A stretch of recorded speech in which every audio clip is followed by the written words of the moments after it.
जय श्री कृष्णा फ्रेंड्स, आप सभी का स्वागत है मेरे YouTube चैनल पे। आज की हमारी इस वीडियो में हमारा टॉपिक है ड्राई पाइल्स। मैंने पिछली वीडियो ब्लीडिंग पाइल्स पे बनाई थी।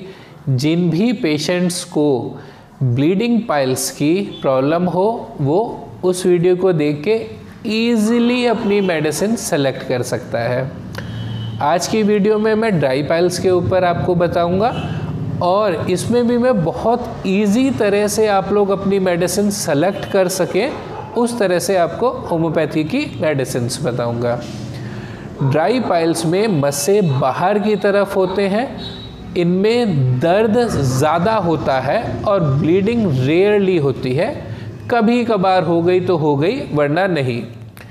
ये ज़्यादातर बहुत ज़्यादा कॉन्स्टिपेशन रहती हो, हार्ड स्टूल आता हो प्रेगनेंसी के दौरान, और जो लोग स्मोकिंग करते हैं उनमें भी होने के चांसेस रहते हैं।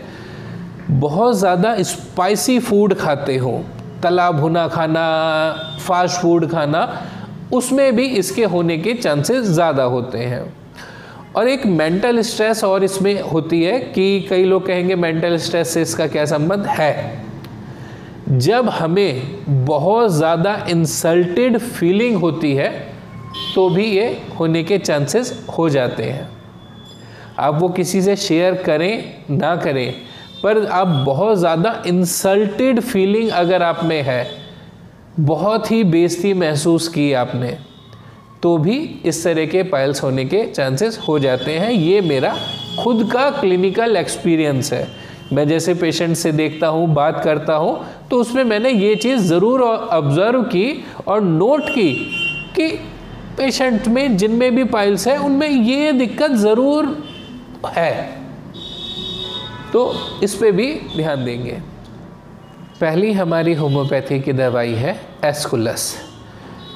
इसका हम मदर टिंचर यूज़ करेंगे। 10-10 बूंदें दिन में 3 बार, 1 कप ठंडे पानी में। सर्दियों के दौरान आप नॉर्मल पानी भी लेंगे तो भी चलेगा, क्योंकि टेम्परेचर डाउन होने की वजह से वो ऑलरेडी ठंडा होता है। ठंडे पानी में इसलिए बताया जा रहा है कि क्योंकि इस मेडिसिन के सारे सिम्टम्स ठंडी चीज़ों से एम्लरेशन होती है, आराम मिलता है।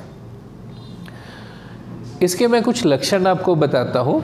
इसमें जो लैट्रिन वाली जगह पे दर्द होता है उसके साथ जलन होती है। दर्द ऐसा होता है जैसे वहाँ पे जल रहा हो।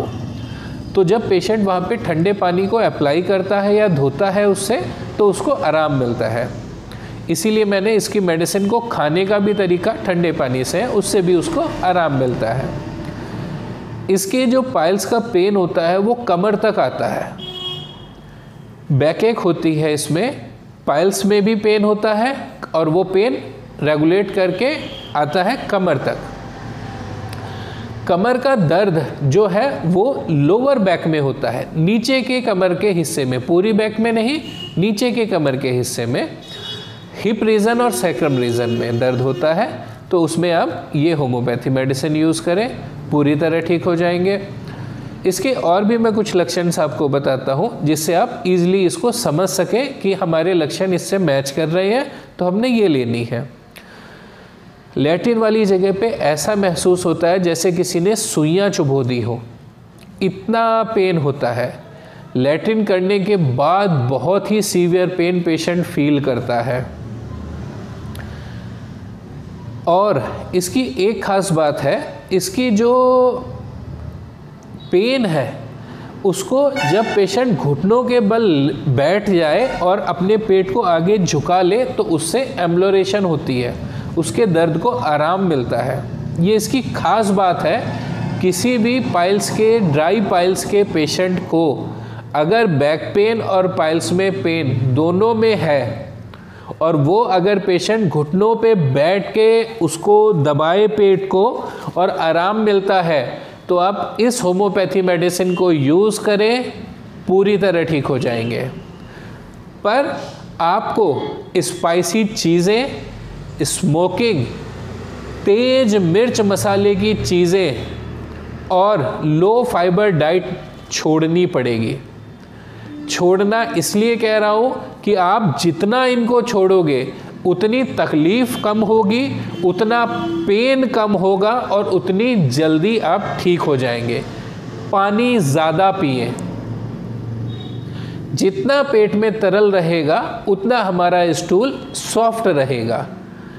अगर किसी को कॉन्स्टिपेशन है तो वो साथ में कॉन्स्टिपेशन की मेडिसिन ले और पूरी तरह ठीक रहे, क्योंकि स्टूल लूज आना बहुत ज़रूरी होता है पाइल्स के पेशेंट का। अगर स्टूल लूज नहीं आएगा तो पाइल्स वहीं की वहीं पे बनी रहेगी, ठीक नहीं हो पाएगी। तो ये हमारी होम्योपैथी की पहली मेडिसिन थी। दूसरी होम्योपैथी मेडिसिन है म्यूरेटिकम एसिड। इसकी आप 3x पोटेंसी 2 गोली दिन में 3 बार या 3CH लिक्विड वाली अगर पोटेंसी मिलती है तो 2 बूंदे दिन में 3 बार पानी के साथ लेंगे। इसकी मैं खास सिम्टम्स आपको बताता हूँ कब आपको ये मेडिसिन चूज़ करनी है। जब पेशेंट को इतना दर्द हो कि कोई भी चीज़ उसके पाइल्स की जगह पे टच हो तो उसकी जान निकल जाए। 2 months सेंसिटिव टू टच, बहुत ज़्यादा सेंसिटिव होता है ये दर्द के लिए, किसी भी टच के प्रति। उस टच को ना होने के लिए ये पेशेंट अपनी टांगों को खोल के सोता है, टांग्स को अपनी फैला के सोता है कि जिससे वहाँ पे कोई भी चीज़ टच ना हो। अगर टच हुई तो उसको इतना दर्द होता है कि जैसे उसकी जान ही निकल गई हो। इस मेडिसिन का ये खास लक्षण है, पेशेंट अपनी टांगें खोल के सोता है, प्लस इतना दर्द होता है कि जैसे उसकी जान निकल गई है। और तीसरी चीज़, इस पेशेंट को जब भी पेशाब करने जाता है या गैस पास करता है तो इसकी बवासीर, इसके पाइल्स बाहर आ जाते हैं और कई बार पाइल्स के साथ साथ स्टूल भी बाहर आ जाता है। ये इसका खास सिम्टम है, ध्यान से सुनिएगा। कोई पेशेंट अगर इतनी सीवियर प्रॉब्लम से निकल रहा है कि कोई भी चीज़ टच हो भी जाए तो भी उसकी इतना पेन होता है बहुत सीवियर कि उससे सहा नहीं जाता। दूसरा, पेशाब करते वक्त या गैस पास करते वक्त उसकी पाइल्स बाहर आ जाते हैं, प्लस स्टूल भी बाहर आ जाता है। और इसका एक खास सिम्टम है, इसको गर्म पानी से एम्लोरेशन होती है। पहली मेडिसिन में एस्कुलस में मैंने बताया था ठंडे पानी से एम्लोरेशन है, इसमें गर्म पानी से एम्लोरेशन है। तो ये इस मेडिसिन की विशेषता थी कि इजी तरह से आप लोग समझें कि क्या किसके लक्षण हैं और कौन सी मेडिसिन कब लेनी है और किस पेशेंट ने लेनी है। तो ये हमारी दूसरी होम्योपैथी की मेडिसिन थी। तीसरी होम्योपैथी मेडिसिन है रेस्टॉक्स। इसकी हम 30 पोटेंसी यूज़ करेंगे। 5-5 बूंदे दिन में 3 बार लेनी है इसकी। इसके कुछ खास लक्षण मैं आपको बताता हूँ। जब भी पेशेंट स्टूल जाता है पास करने तो इसके पाइल्स बाहर आ जाते हैं। कमर दर्द होता है इसको, एस्कुलस में कमर दर्द और पाइल्स में दोनों में कंटिन्यू पेन था और पाइल्स का पेन कमर तक जाता था एस्कुलस में। इसमें सिर्फ बैक पेन है। पाइल्स में पेन जो होता है वो बैक तक नहीं जाता। दोनों के डिफ्रेंशिएशन ध्यान से सुनिएगा। एस्कुलस का पेन जो था वो पाइल्स का कमर तक जाता था। इसमें कमर में अलग पेन है, पाइल्स में अलग पेन है, ये मूव नहीं करता है। और इसमें लैटिन वाली जगह पे बोझ बना रहता है। हर वक्त ऐसा महसूस होता है जैसे कुछ निकलने वाला हो। और जब पेशेंट स्टूल पास करता है तो रेक्टल प्रोलैप्स भी हो जाती है, मांस बाहर आ जाता है। इसको गर्म पानी से आराम मिलता है। एस्कुलस में ठंडे पानी से था, म्यूरेटिकम में भी गर्म पानी से था और रेस्टॉक्स में भी गर्म पानी से है। तो बहुत छोटे छोटे से डिफरेंस हैं जिन्हें आप इजीली सुन के समझ के भी मेडिसिन ले सकते हैं। इसका एक खास सिम्टम और है, जब ये चलता है तो इसे आराम मिलता है।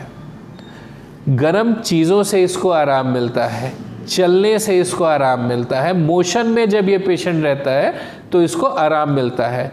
जबकि म्यूरेटिकम एसिड में जो था वो पेशेंट रेस्ट से आराम था, क्योंकि वो सेंसिटिव टू टच था, थोड़ा भी टच होता था तो उसको दिक्कत थी। पर रस्टॉक्स में जितना वो चलता है उतना उसे आराम मिलता है। हॉट चीज़ों से, हॉट एप्लीकेंट से, गर्म चीज़ों से, गर्म सेक से उसे आराम मिलता है। तो ये हमारी होम्योपैथी की तीसरी मेडिसिन और आखिरी मेडिसिन थी। मैं आप सभी व्यूअर्स को बताना चाहता हूँ कि आप कोई भी मेडिसिन सेलेक्ट कर रहे हैं तो उसे पहले ध्यान से सुन लीजिएगा, और जिसके भी सिम्टम जिस मेडिसिन से मिल रहे हैं वो मेडिसिन यूज़ करें और पूरी तरह होल लाइफ के लिए स्वस्थ हो जाए। प्लस आप सभी लोग कॉन्स्टिपेशन को ना रहने दें। दूसरा, स्पाइसी चीज़ें, तेज मिर्च मसाले की चीज़ें, फास्ट फूड और स्मोकिंग को छोड़ दें। अगर कम भी करेंगे तो भी ठीक है, पर उससे आप थोड़ा छोड़ देंगे तो बहुत जल्दी ठीक हो जाएंगे। तो प्लीज़ मेरी इस बात को मान के सभी लोग स्वस्थ रहें, हष्ट-पुष्ट रहें और अपना जीवन आराम से व्यतीत करें, क्योंकि पाइल्स भी बहुत एक आम सी प्रॉब्लम हो गई है, तो उसमें सभी को बहुत दिक्कत होती है उठने बैठने में। और कई बार बहुत से पेशेंट तो बताते भी नहीं कि हमें इस तरह की प्रॉब्लम है। तो प्लीज़ किसी से भी अगर आपको प्रॉब्लम है पाइल्स की, किसी भी पेशेंट को, तो अपने डॉक्टर से शेयर किया कीजिए, ना कि उसे छुपा के रखें। और अगर छुपा के भी रख रहे हैं तो आप वीडियो देख के ही अपनी मेडिसिन सेलेक्ट कर लें, ठीक हो जाएंगे, तो भी कोई दिक्कत नहीं है। फिर भी अगर किसी को कोई दिक्कत रहती है तो आप मुझसे बात करके किसी भी तरह की कंसल्टेशन लेके ठीक हो सकते हैं। जय श्री कृष्णा।